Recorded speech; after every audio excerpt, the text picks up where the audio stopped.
Are you running a marathon? Oh my god, I could never run a marathon. You sure about that? My god, a marathon? That's like 42 kilometers, 26 miles. I don't understand those people. That used to be me.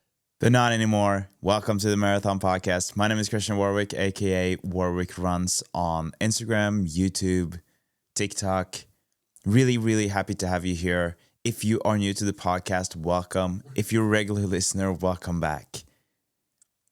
In this episode, we are having Lucy Jones with us, a great marathon runner, although she might not be prioritizing the distance as much going forward. She still has some amazing results to look back at, especially London this year. We are going to talk much more about the London Marathon and Lucy in this episode, so you are going to get to know her and her results. I really admire her for how patient and wise she is in terms of her training and her plans and her strategies for running going forward.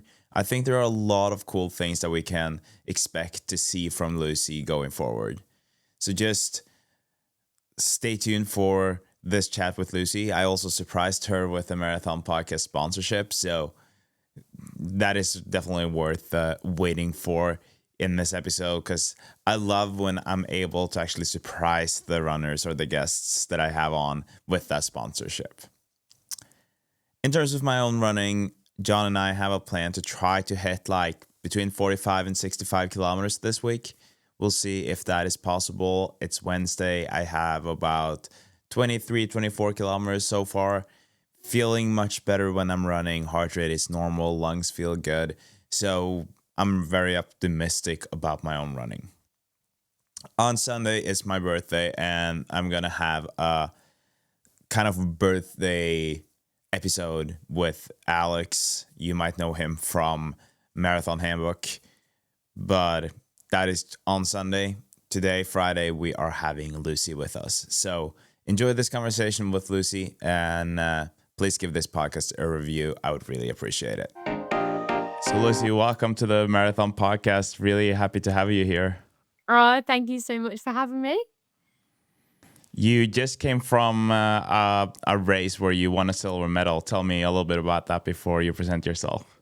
Yeah, so I am lucky enough to be part of a really nice club, Herne Hill, and we competed at what is literally my favourite event of the year, which is like the National Cross Country Relays. It's just essentially of a team of three from each club across the nation competes against each other. And yeah, we were lucky enough to walk away with a silver. So yeah, really happy. It was great fun. Congrats. And that's not Thank you. your only good results from this year. You know, I was looking at the results from London. Can you say something, again, before you present yourself, just say something about what that felt like to run that fast in London? Unbelievable. Yeah, I had a really good build up. But honestly, I was just doing the marathon because a lot of my training group were doing it, and I really didn't want to miss out on the fun, and like I absolutely love training with them. So it was kind of just, I decided to do it on a whim, and then got fitter and more confident as the block went on, and just I was really enjoying it. And knew I was in really good shape, but yeah, kind of didn't believe it until I was within that last sort of 6 miles, and I couldn't believe it. I just had literally the time of my life. Yeah, we're gonna talk much more about that one, because one thing is that you raced very well, but I also know that was a huge PR for you. But before we dive into that and more, why don't you present yourself, like who you are and what your running journey has been like? Yeah. So obviously I'm Lucy. I've been running ever since I can remember, probably since I was about 10 or 11. I started in the UK club scene, which was essentially just it's essentially just like club running in the UK, just like really casual, super fun introduction to athletics when you're young. And did that all the way through until leaving for university at 18. I was lucky enough to get a US scholarship at 18, so I went and lived in the US in Philly for a couple of years and competed there. And then didn't perform as well as I'd liked, but still had a really great experience. Came back, finished my degree at the University of Birmingham. Again, kept in touch with the sport, but just had lost a little bit of confidence and didn't really perform how I knew I could, but still like really enjoyed it and had a really good experience at Birmingham and a nice sort of friendship group.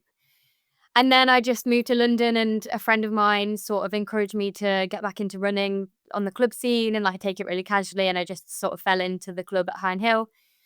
And then the past 2 years, this past year and a half or so, has just been like the rest is history. So just been going from strength to strength and just loving it. So yeah, that's me.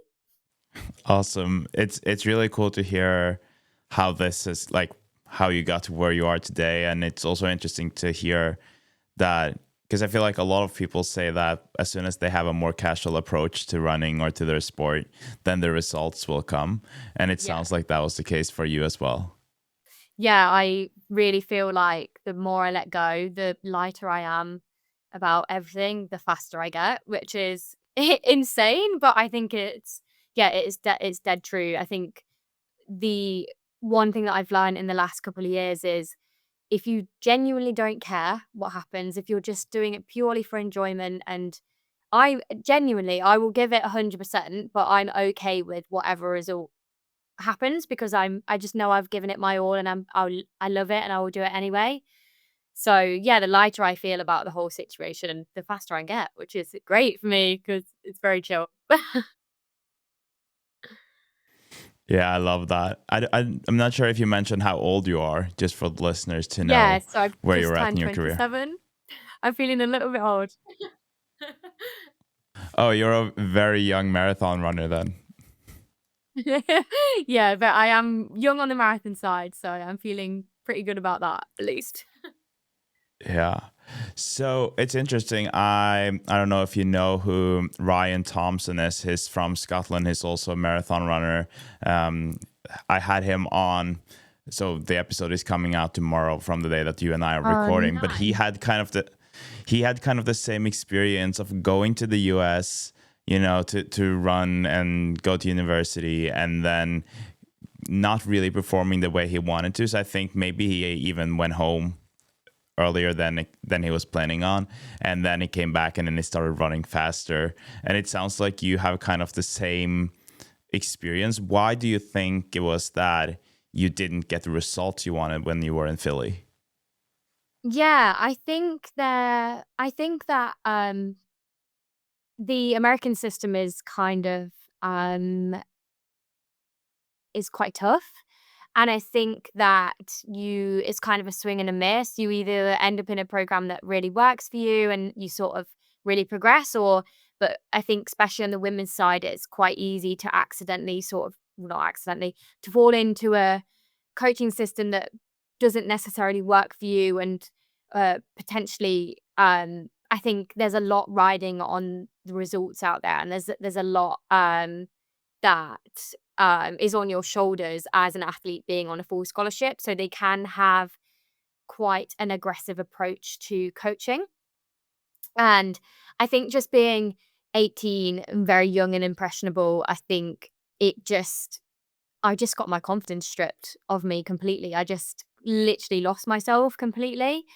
And yeah, it really, really knocked me for the good 2.5 years that I was out there. And then it continued to sort of bleed into my athletics or my competing and my confidence for a good 3-4 years, even after returning. Um, so yeah, I think that I don't think it's solely to do with the American experience. I think perhaps it's normal for women and girls specifically to go through a period of a bit of a plateau or a lull from sort of 17 to sort of 23, 24. So I think that probably always would have happened for me. But in hindsight, I think I do super well with a really relaxed approach and just socializing with my friends and enjoying training and training with boys and like really enjoying it.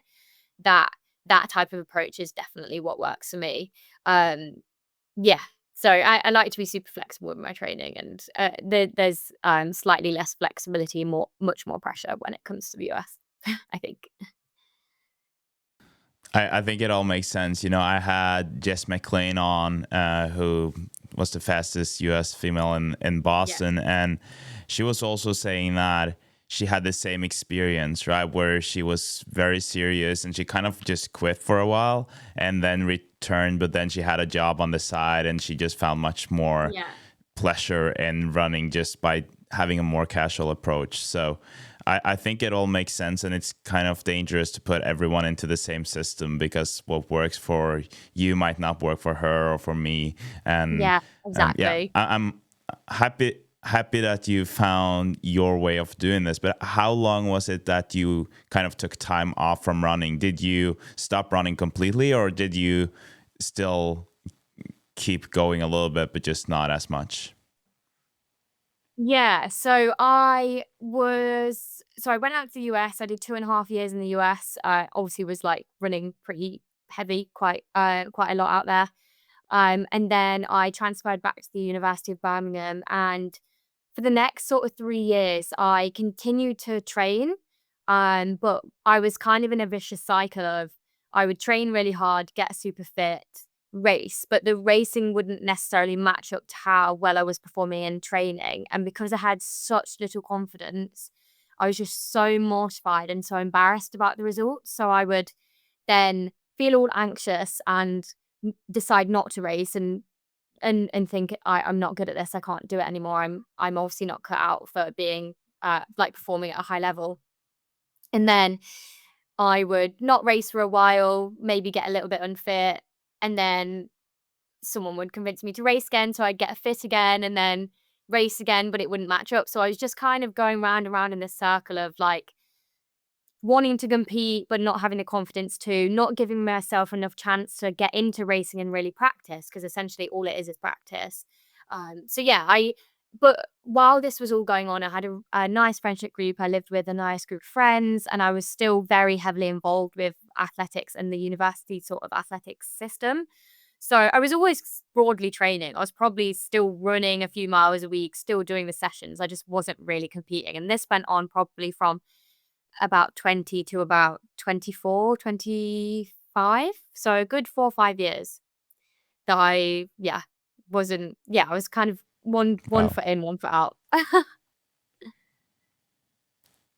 So when you got back to the UK, then how quickly did you start, training more frequently and get back to it? Because it sounded like you found the love or with running again, or fell in love with running again when you got home. Yeah, I'd say I obviously enjoyed it at university, like finished my university in the UK. So that kind of got me back into running and enjoying it a little bit. And then I actually started working. I took a full-time job in Dublin in Ireland, and worked there for a year and wasn't really running much at the time. But I met a girl called Amy O'Donoghue, who's actually an Irish professional athlete, and I started training with her, and she sort of told me to get a grip of myself and just get on with it and to race, because I think she could see that I still really wanted it. I still was really competitive, and I just needed someone to sort of give me a bit of a shove.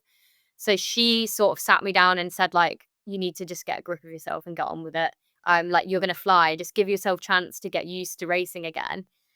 So I had a year of like training with her and just really enjoying it, doing the odd little race. And then I moved back to London about a year and a half ago. And this was when I joined. Another friend convinced me to go down to a local training group. And literally, as soon as I joined that group, I knew that I was like in for the ride. And the rest is history. I'd literally it's just been a upwards trajectory since then. So actually, I'd accredit all of my success over the last year and a half to sort of like 2 or 3 friends kind of like dragging me back into the sport, because they knew that I really did want it and I still wanted to be there, but whether I had the confidence or not. So yeah, I have some really great friends. Wow. Yeah, I think that, you should be grateful to them, but the sport should also be grateful to them. And I want to use this conversation to kind of build our way up to this, or build it up to the London Marathon that you did, because that was an incredible performance. But before we get there, we obviously have to talk about just you entering the marathon scene in the first place, because I assume that you weren't really running marathons at the time when they started convincing you to get back to running. So where did the idea of running your first marathon come from?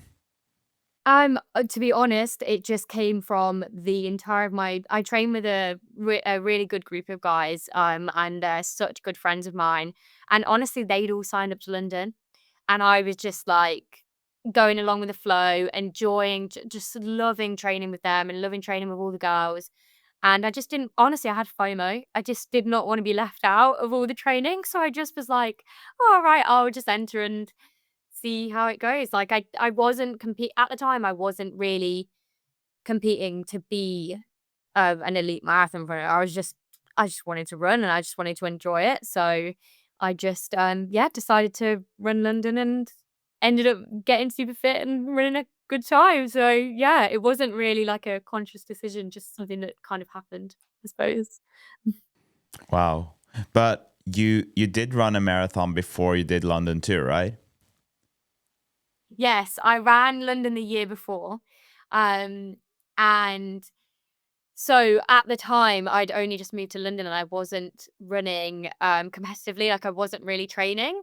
And this is another like situation where a friend sort of convinced me. She is a friend from America. She is German. She had got into London on the ballot. And obviously I hadn't got into London on a ballot. I not even tried. And she was like, oh, why don't we run it together? And I was like, okay, maybe I'll try and get through on the championship or good for age, because I knew that was the only way that you could get a place. So I just ran a half marathon in Lisbon off of absolutely no training. I think I ran like 1:22 or something, just enough to get me the champs qualifier. Got the qualifier. Then I was like, great, we can run the marathon together. And then I realized that champs don't go with the ballot. You can't actually start together. So we were like, okay, well, we'll just do it on the same day. We won't necessarily run together. And then at this time where I was kind of like starting to build up for the marathon was when I'd joined with the new London club. So it kind of coincided where I was like starting to train more regularly and starting to race a little bit. But I was like really, really hobby jogging at the time, like really not. I was probably doing like 20 miles a week, like one training session, like really not, because I was working so hard at my last job as well. So it was just kind of what I could fit in. And then obviously, as the marathon came closer and closer, I was like feeling myself get a bit fitter, and I'm definitely quite a very competitive person. So I was like, oh, let me just see what I can do on marathon day. Like ask any of my friends. I did exactly what they all said don't do. Went out way too hard, thinking that like it would be okay, and then got to mile 18 and bonked. I literally like my legs went from underneath me and I just had to walk jog the last 8 miles. That was my first experience of a marathon. It was the most traumatic thing I've ever done. But like that was just so fun for me. And at the time I was like almost not competing at all. I was just kind of like a bit of a hobby jogger. So yeah, so my first experience with a marathon, I ran 2:52 at London and walked it in. Like the state of me. Wow. I think that, when people listen to this, or when I was listening to this conversation, or you talking about this, and you said that you had to start walking, I was like, oh, then it can't have been that marathon that you did 2:52 or 2:53. Like, because so it looked like you were going to run much faster than I assume that you were on schedule for a much faster time. Yeah, I think I would have, like, let's say I'd have carried on that pace, which I absolutely wouldn't have because I was doing no training. It was just not possible for me. But I think it would have been around like 2:42, 2:43-ish, if I'd have like continued. Yeah. But honestly, I had to walk jog. I think, yeah, there was just like thousands of people coming past me for the last 8 miles. And I was like, I don't know how I've done this so badly, but I will never do it again like that ever in my life. Awesome. Okay, so then you did your first marathon. Was it 2:52? Yeah, Yeah. 2:52. So we have the same first marathon time. Then I also had that when I did my first. Yeah. Nice. Nice. So you But you did that, and then that was a year prior to this year's London Marathon. yeah, And then on the way here, you also joined the Puma project, right? yeah, Why don't you yeah. say something about how you got to be a part of that? Yeah, so I obviously had decided to do that I would potentially do the marathon again in the December. And then I saw that Puma had released like the Project 3 uh thing. People like a lot of the elite athletes were just putting it on their socials, like if you've ran sub 310, um, sign up to be part of Project 3. And I just thought that was so cool because you got like it said that you'd get some kit and maybe like some nutrition advice and I don't know, like potential bonus for breaking your PB by 3 minutes. And I was like, okay, class, if I don't walk, I might be able to break my PB. So I just kind of like applied, just put a random application in. And then I remember, I think it was like a February morning, I like sat up in bed because I'd read my emails and I was like, oh my God, I've been accepted to the Project 3 thing. Um, and then yeah, I just kind of like was really lucky to have their kit. They sent us some kit prior and some shoes and some nutrition support and just kind of like guided us through the marathon block, which was really, really cool. And like I really felt like I aligned with Puma. I think they're really cool and kind of like a bit fun. So I just really enjoyed the process. And then yeah, on marathon day, I was like, just trying to send it as hard as I could to try and get the bonuses and stuff, which checked out in the end. So yeah. Yeah, it sure did. With that process of working with them and stuff, I know that some of the athletes were in the lab, testing the shoes compared to others. Were you also able to do that? No, so I think I'm not sure if that's happened post like I know they're running Project 3 like they ran it again and they're potentially carrying on into 2026. But I didn't personally take part in any of the testing. I know that they had a few people take part in the content and I don't know if they've done testing since like with a lot of the Project 3. So that may have been something that went on, but I didn't take part in that, although that would have been very cool. But leading up to the marathon, you obviously then I guess that it's a kind of motivation boost to even get the kit and be a part of that project. But with the training leading up to that marathon, I assume that you were much more serious about your training and everything around the running. So what was it like that year from the 24 London Marathon and leading up to the 25? Yeah, so I suppose after running London 24, I kind of got the bug for like wanting to compete again and like wanting to actually really just enjoy it. I did a full track season. I ran the 800 meters, 1500 meters, and I was like taking PB, like knocking all my PBs down. Not dramatically, but I was just having so much fun with it. And one of my close friends who I've competed with since we were sort of 11, we made our first England team together. We now both train together at that club. So we was kind of egging each other on to run a lot of PBs and like really enjoying the track. So I spent the summer just enjoying track and then headed into the winter and had a bit of a breakthrough performance at the start of the winter in terms of on the cross. And then kind of just realize like this is what I want. This is what I really want to do. And I really feel like I can be competitive at this and kind of just no longer felt embarrassed about going all in. And I was just like, well, I got literally nothing to lose. I'm gonna just send it and see what happens. So then I spent the winter just really loving training, like training with all my group, just having fun really and trying to be as consistent as I could. And I was kind of going from strength to strength at each sort of race. And then it just kind of swung around to January, February when the marathon build started to like when we started to like sort of get into the marathon block and I was in really, really good shape. And I was just like, okay, well, if I get my head down for the next 3 months, I think I could I think I could bloody run something quite quick. So yeah, I just got my head down and then sent it. And it worked. And take us through that day and that race. Yeah, genuinely, my dad, it gave me goosebumps as well, because my dad, bless him, afterwards, after the whole day, he was just like, not like, he doesn't say it often, but he was like, this sort of day is the sort of day that you sort of take to your grave with you, just because it was just so lovely. I had the most amazing time.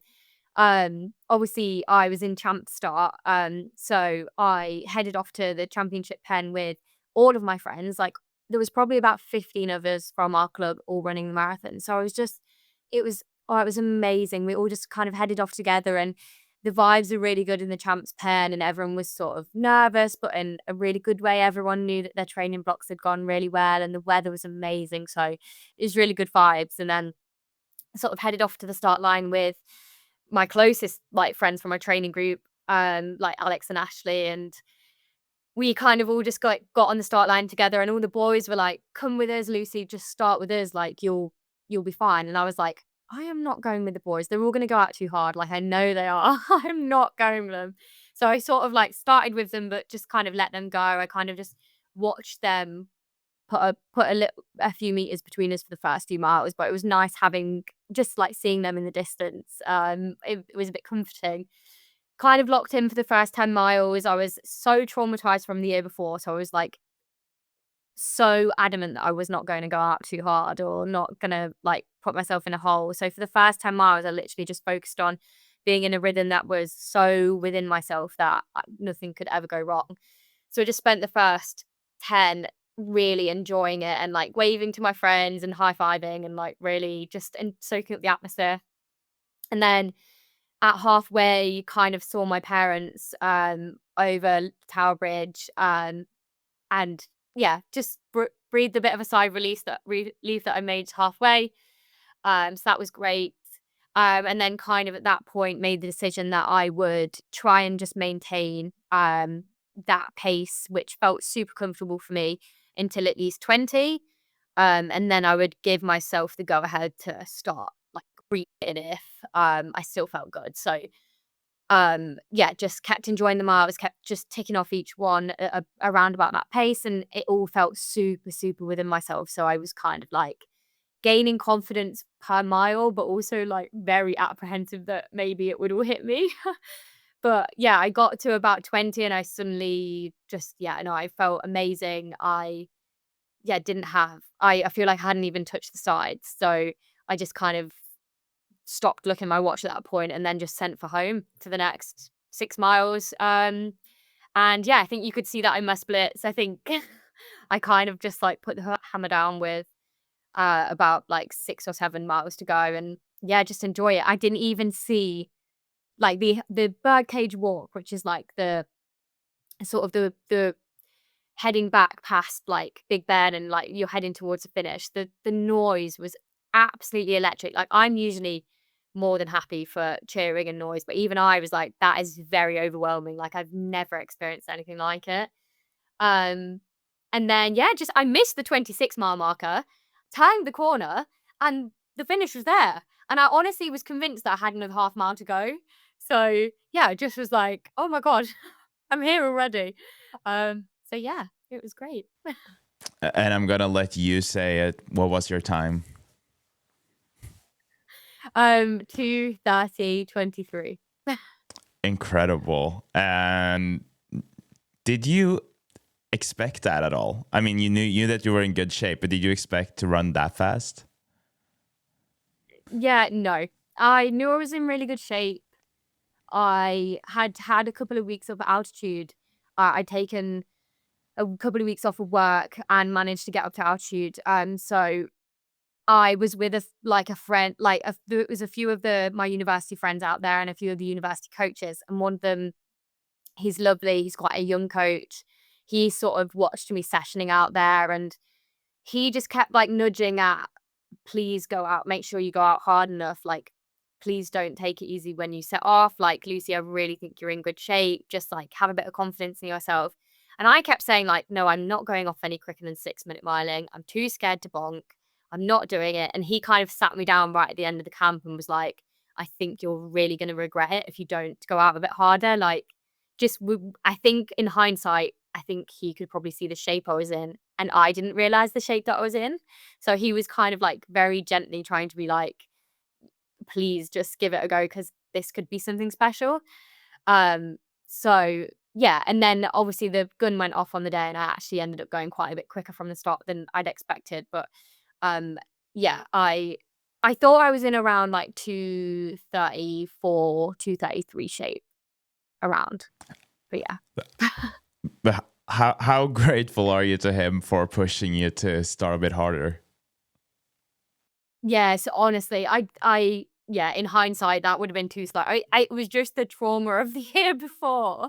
But I'm so grateful that he kind of just said, like, look, if you start too slow, you're going to have to come forward so much more than you would have if you'd have just been a bit braver. So, and in hindsight, I do feel like I could have even started a bit quicker. I think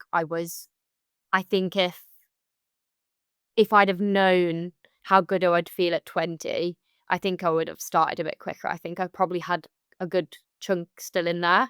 But yeah, hindsight's a wonderful thing, and hopefully next time I can just be even more a bit braver. Yeah, I mean that is an impressive performance and an incredible PR. And then you obviously were a part of this Puma Project 3 project. And for people, if they go into your Instagram, they will see you with a big fat check from them. And that was more than what you mentioned earlier that they were kind of promising. So I don't know the answer to this, and I'm curious about, because that was it $9,000? Yeah, so it was 9,000. So the way it worked, it was $3,000 if you break your PB by 3 minutes. $3,000 if you were the fastest female on the program at London, and $3,000 if you broke your PB by the biggest margin. So, and I was like, I look back and think that running, bonking the year before and running 252 did me a favor because it gave me a 22-minute gap. So yeah, I took 22 minutes off, and yeah, it all worked out for the best. For sure. And then, I mean, at least the way I see it, and that is because I'm a passionate runner, and I assume that you feel the same way, that a check is just a bonus, but maybe what you said about being the fastest female, that must have meant a bit more. Yeah, I honestly just could not believe it.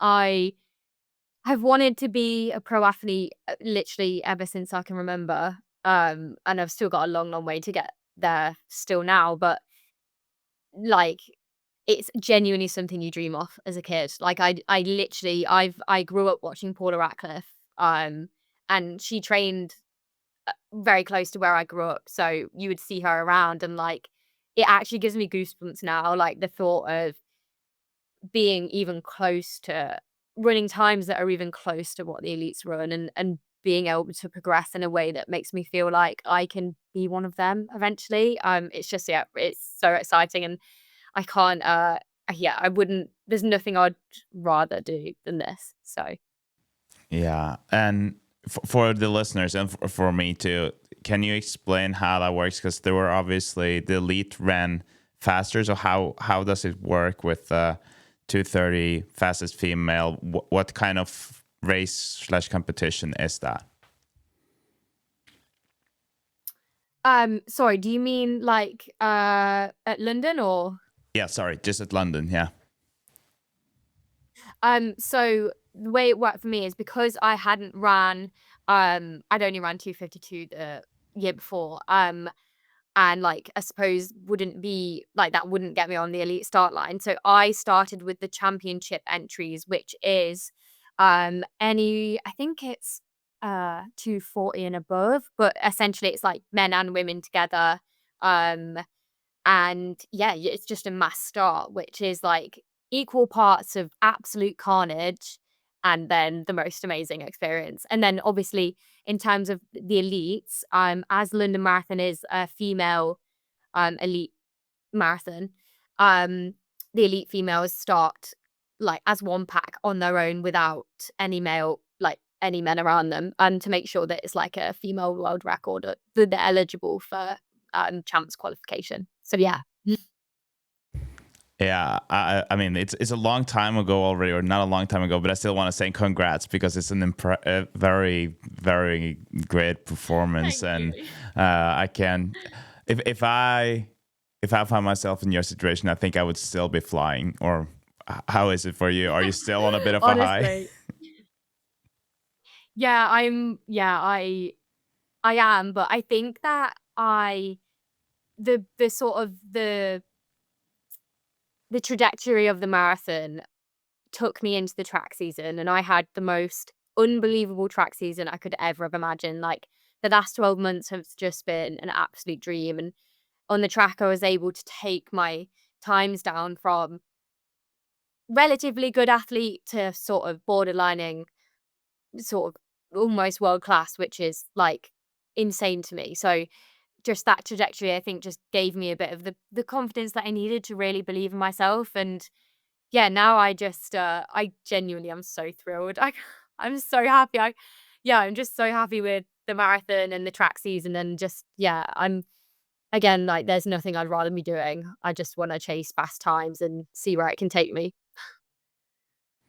It sounds like the dream for any athlete who's ambitious and want to kind of excel as an athlete. But it makes me very curious when you say that you had better results on the track after, because my initial question was what it did to your motivation in terms of the marathon or running in general after London. I assume that you left that race feeling pretty motivated.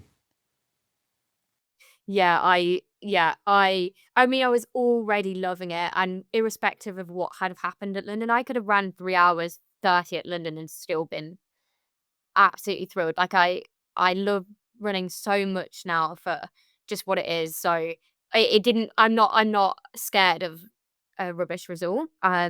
So yeah, but obviously it did go well, and I did like completely surprise myself. So I just felt literally like a new woman onto the track. I just, wanted to hit the track hard, knew that I was in really, really good shape, and really, really wanted to show everyone the work that I'd put in over the winter, and what I could do. I think I had almost a decade of really struggling. I made sort of teams as a junior and was really promising, and then had a decade where I kind of struggled, and I wanted to show young girls and teens that, like, you can go through that and then you can come out the other side and be world class again. And I kind of also wanted to show myself that I could do it, and yeah, I did. Awesome. Will you just highlight some of the results after the London Marathon and up until today that you're the most proud of, and how you, like you said, some of the performances on the track? What PRs do you have now compared to before? Yeah. So I'll just go from the bottom up. So these were all within 10 weeks of the marathon. I got my 800-meter time down to 2:05. I think that was 7 weeks post marathon. I got my 1500-meter time down to 4:10. And was lucky enough to become the English champ. So I was really happy with that.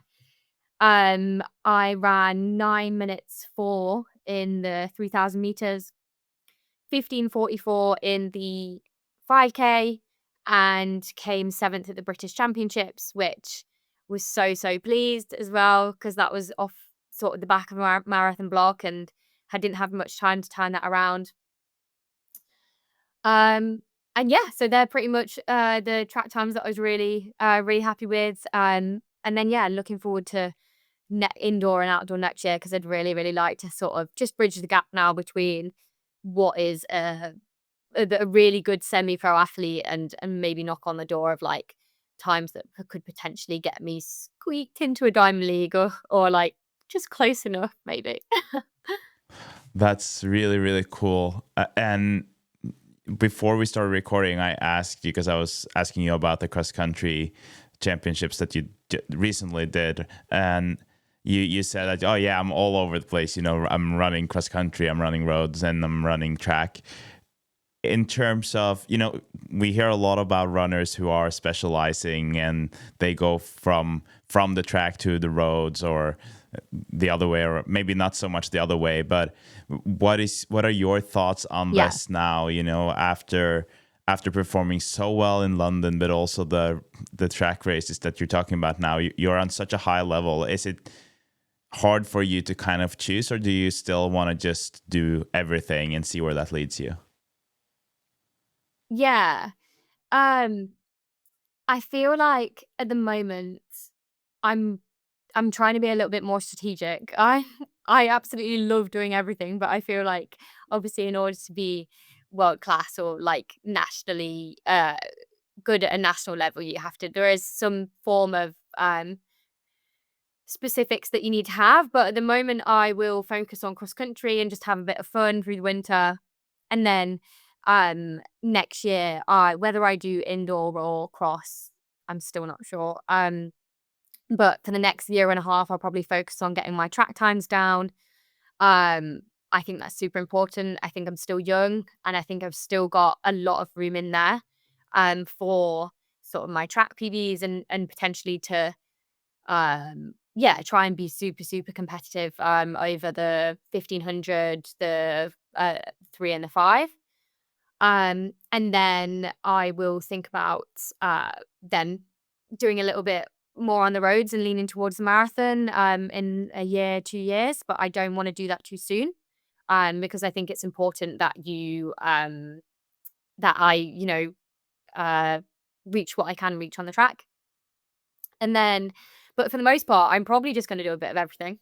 Like, in my opinion, if you don't specialize, you don't get too stressed because you're kind of having to go at everything. There's no stress. I don't have to run 1500s in one track season if I don't want to. I'll probably do 5 800s and 5 5Ks and a few 3Ks. Like, it's, yeah, I think it takes the stress away, and I think you can still be, if you have enough variety in your training and you're working at all energy systems, you can be competitive over everything, in my opinion.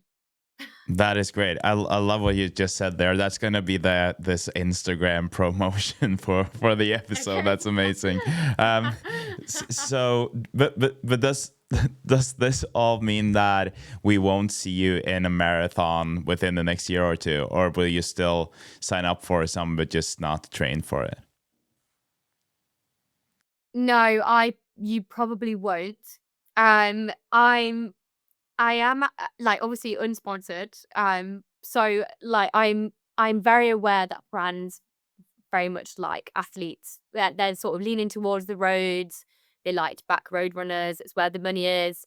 So, I would be not impartial to running a marathon or a half, if it meant that like I was able to get some backing. But for now, I think what the most sort of the most likely success is not running a marathon for a year or two until it swings around to sort of 2027, and then potentially just try and make a team if I can. It's kind of scary saying it out loud, but yeah, I think I'll be staying from half marathon and below for the next year at least, maybe 2. It's interesting when you're talking about this, because first of all, it's very clear that you have a long-term perspective on your running, which is great. But when you like this plan that you have, because it seems like there is if not a very specific plan, but just there is still a plan here.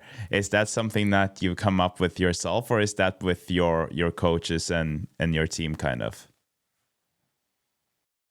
Yeah, I suppose, yeah, we definitely do have like a plan in place. A very written in pencil, just see how it goes sort of plan.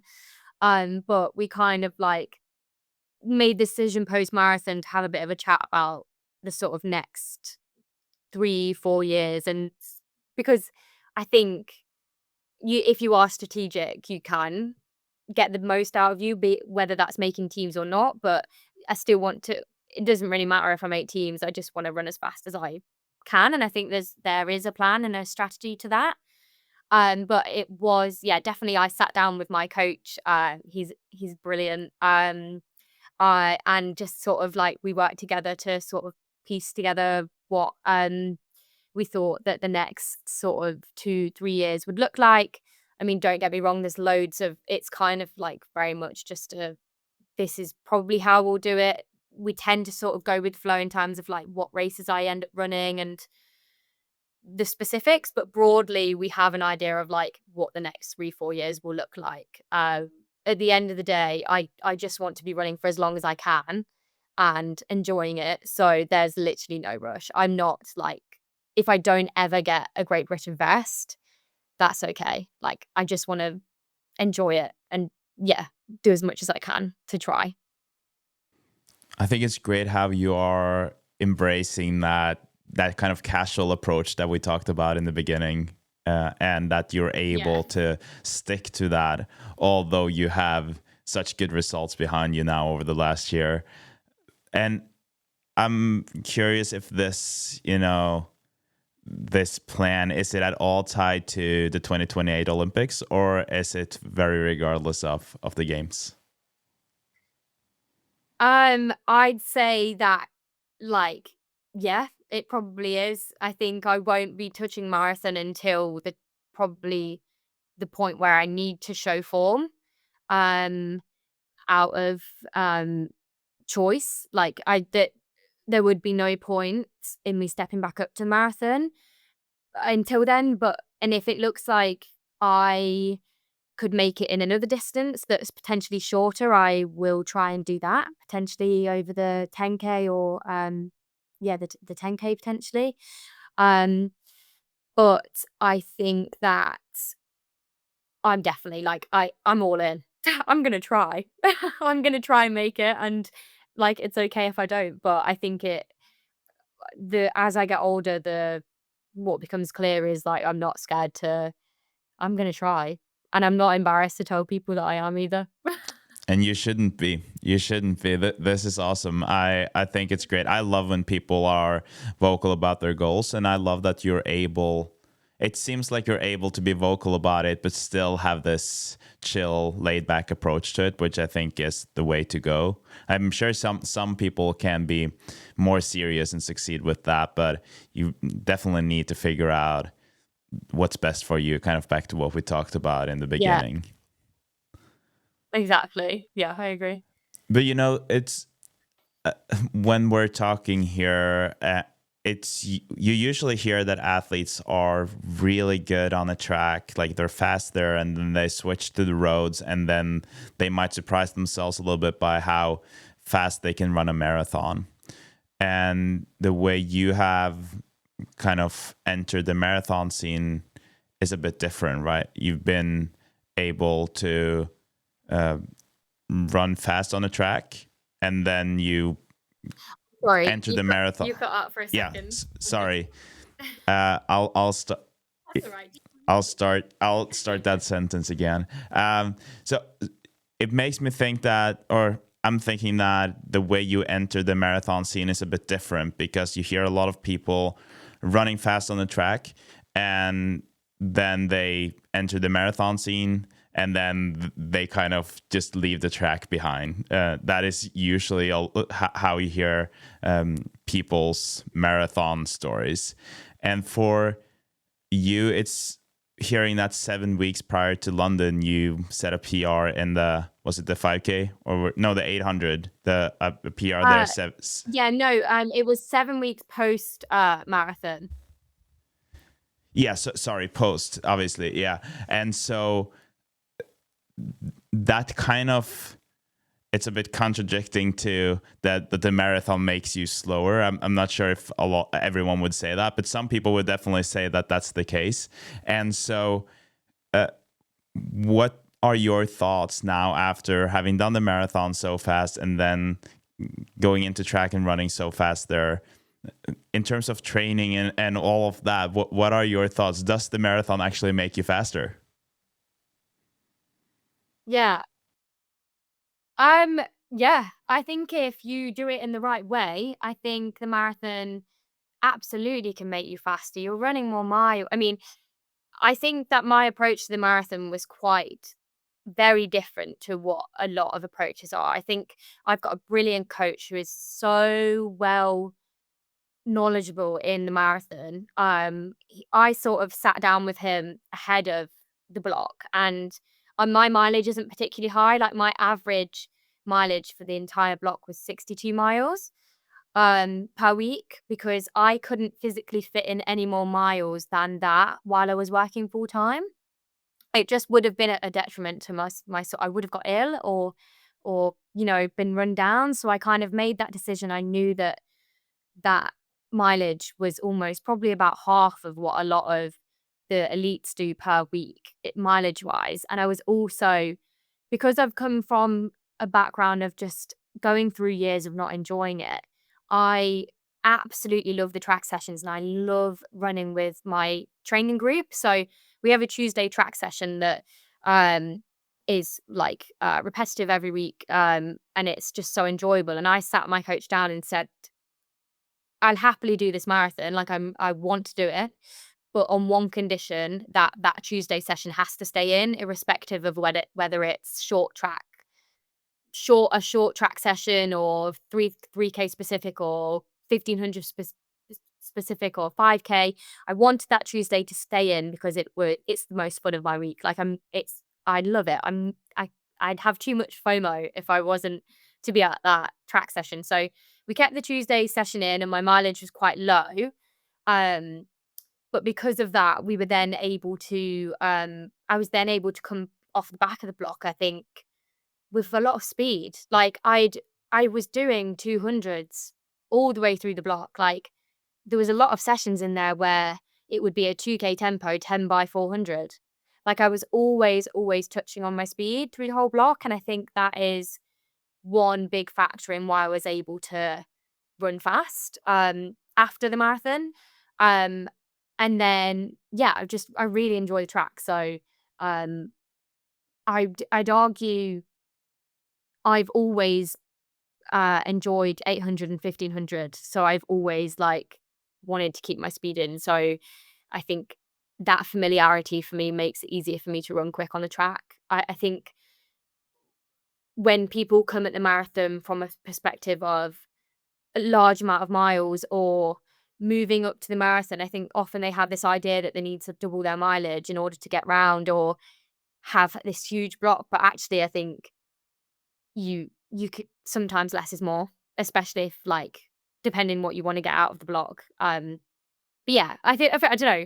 I'm not. That was a bit of like a road answer, but it worked for me. No, but I liked it. I liked it, and I think that a lot of people will appreciate hearing that it's possible to do 62 miles or 100K a week and still run as fast as you did a 2:30 marathon. So the in terms of that track session, do you think that was also a big contribution to you running that fast? Or do you think that if you were to just look at the marathon isolated, that you could have done something differently and then you would have gone even faster? I'm not saying that I think that, but I'm just curious about your take on it. Yeah, no, I know exactly what you mean. I think I think there is so much room for me to go so much faster. I think if I was to do it again, I would obviously love to have the chance to potentially not be working full time, maybe just scale my hours back slightly. And I think I would go quite a bit faster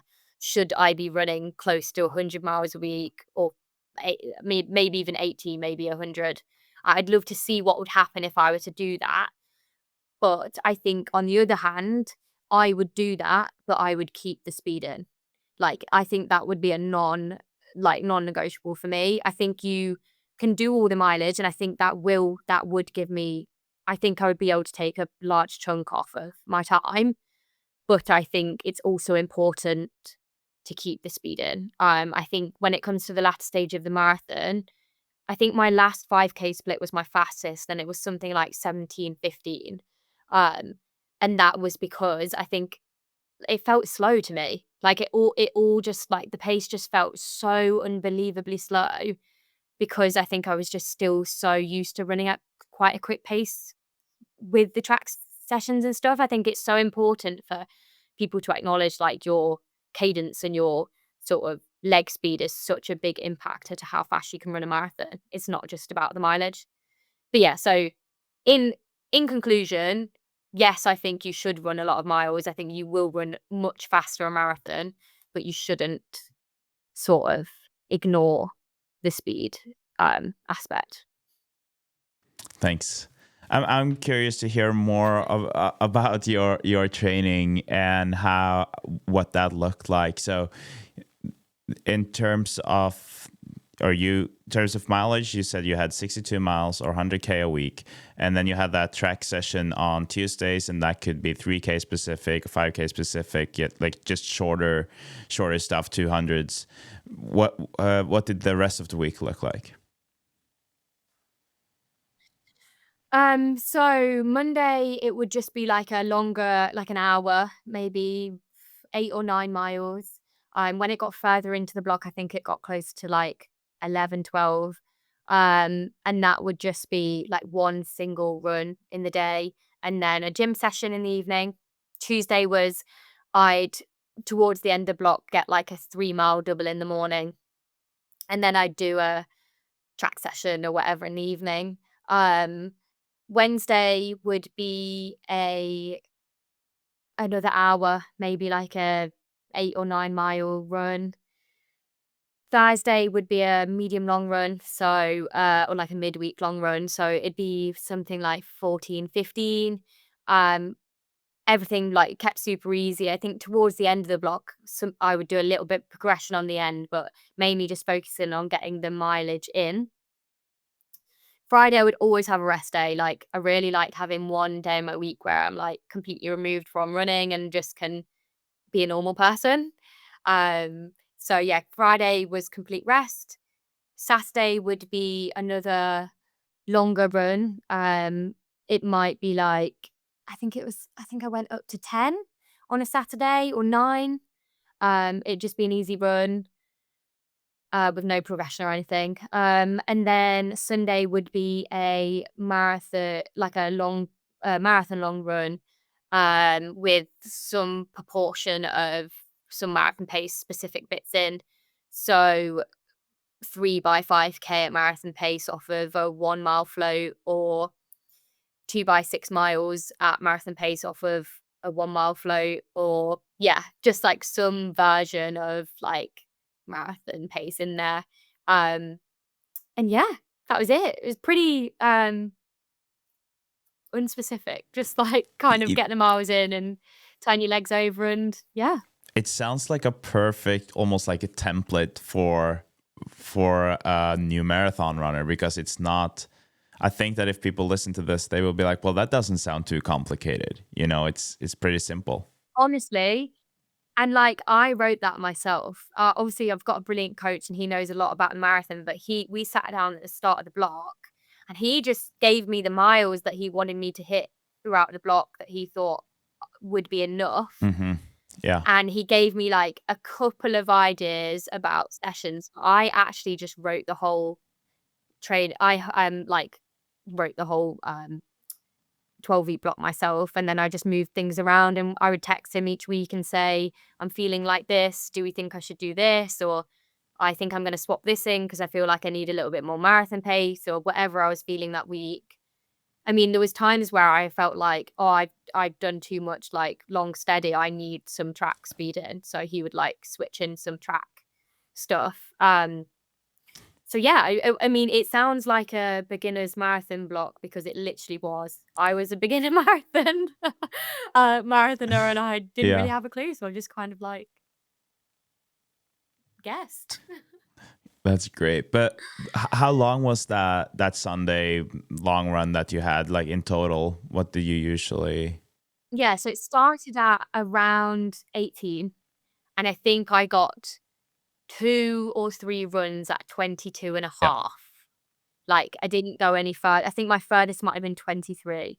So I think I got two or three at 22, 23, and then the rest were like between 18 and 20, maybe 21. Hmm. But like for the first 4 weeks of the block, I think it only went up to like 18, 19. So I didn't actually get, it was just the last 6 weeks were the crucial, like slightly longer ones. I hope people are taking notes now and just use this, because I think it's a perfect way to build yourself up, like you said, for the first marathon, but also in general, just you will probably avoid burning out and you will be less prone to injuries, and you will most likely have quite the progress. But then Yeah, and I feel like with like, because obviously before that I was only on about 40 miles a week, so going up to 60 was like, or around averaging 60 was a lot for me. Like that is a lot for when you've not really done that much mileage. So my body was probably feeling the effects of someone, if like a, let's say an everyday runner, if they were to jump from 20 miles a week to 40. So it's, yeah, I don't think it has to be all panicked about the mileage. If you just gradually increase and kind of look after your body, it will get you there in the end. yeah. But then I guess the one thing, like you said, you were at the lower mileage, but you've been running for your whole life, so you know the basics of Yeah. running. But I guess the one thing that Yeah. was fairly new to you, maybe even in training, was to train on fueling. And I don't know if you practiced that a lot, but with the shorter distances, you don't really fuel. But with the marathon, that is very important. So how did you approach that? Yeah, so I basically just had a go with a few gels. I just would take. I kind of asked around my friends, how many gels do you think I should take? I have no clue. They said broadly, like, I think it was like 6 or something. So I would just take 6 or 7 with me in my sports bra on my long run. I would take maybe 1 or 2 gels when I was doing my medium long run, and then I would take the full set when I would go on my longer long runs and just practice. And that is one thing I will say that I'm so grateful for, is I genuinely, touch wood, have a stomach of steel. So like I took on 6, but I could have taken on 12 if you'd have asked me. Like if I'd have wanted to, I could have taken on double the amount of gel that I did. So I think that also helped me out, is I I wasn't it was never a problem for me to get the carbs on, and I was never worried about needing the toilet or anything like that. Um, and then I actually dropped all my gels in mid London Marathon. I dropped like my last 2, and I was like, great, I'm gonna bonk. Then I just asked around, and I was like, does anyone have a gel? And this nice man was like, yeah, have half of mine. So luckily, I'm not relying on like specific types of gel, or nothing really bothers my stomach. So I've got a bit Yeah, of you're leniency lucky there. then. Yeah, very lucky. I Yeah, don't very think lucky, I think. I would say that there are very few people who are like you then, but I wish I was more like that. Oh, practice, I feel. Yeah. Well, last thing I want to ask you about in terms of your training is the intensity with your runs. Did you use a heart rate monitor for all of it? Is that how you control it, or do you go by feel? What is your approach to that? Yeah, so um for the marathon block, I did use my heart rate, especially when I was out in front altitude. Obviously it's important to go by effort rather than pace because of your altitude. So it's almost impossible to hit what you should be able to hit. But for the most part, I don't really wear a heart rate monitor. I go by feel. I just love to know. I know my body inside out, and I think it's really important to be able to do that. I didn't have a heart rate monitor on for the marathon, I don't think. And I knew exactly how I felt at every point. And I think that's so important because yeah, like it's all well and good having the data. And I think it is really important for maximizing your training, especially nowadays with, the science literally says it's important. But I think equally as important is to know yourself and know how far you can dig. Yeah, at any one time, I'll be able to tell you. I could probably tell you, I could probably get within 1 millimole of what lactic I'm in, I reckon, Yeah. when I'm doing threshold, because I just know my body. And I think that's a really good, I think it's a good trait to have. I think that I think new runners or runners that are just starting running, I think they should start by feel rather than heart rate first. For me, that's the most important. Um, because I think sometimes your heart rate will be really high and you actually Yeah. can dig a lot more than you think. I'd rather not know. I'd rather not Exactly. know. Yeah. I think you're right there. And I think that an important thing is that if you know what it's supposed to feel like, then going by feel is probably the best, because like you said, there could be variations with your heart rate. Even with your lactate, you can have different values, and like if you look at the heart rate and the lactate compared to each other. But I think that maybe the biggest mistake that a lot of us make when it comes to the intensity is that we don't really know what it's supposed to feel like. You say that, oh, I went out for an easy run today, and then Yeah, I think, yeah. then you think it was easy, but it wasn't actually easy. But obviously you will know whether it was easy or not, or you will know if it was threshold or not. And I think those things are important to just keep in mind. But I do like, I'm coming from speed skating, and we used a heart rate monitor. I used it religiously. And so I like to hear runners talk much more about feel rather than just being so obsessed with the heart rate monitor. Yeah. I think as well, it's different coming from running at a young age, being in the club system, because here in the UK, you are immediately taught to run at conversational pace Yeah. for your easy runs. Like, I grew up going on easy runs with my training group. A long run on a Sunday, the adults would take us, and you'd be chatting away the whole time, like having such an amazing run with all your friends. And the first thing you're learning is easy run is where an easy run is where you're able to maintain a full conversation without being out of breath. Like, you learn that I probably learned that at 11. So that's like kind of your baseline of understanding what is easy.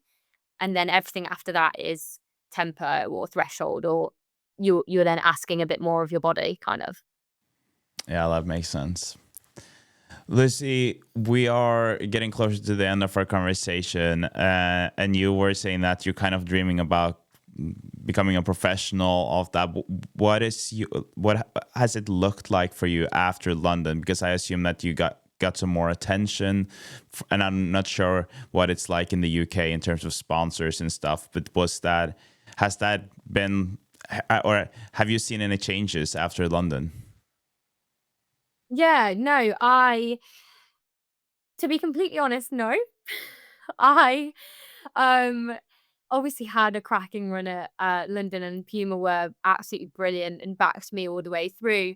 They were also great. They sort of have kept in touch over the summer and sent me a kit drop post marathon, which was super nice. And I actually arrived home from training camp a couple of weeks ago to another like few bits of kit, which is really, really cool.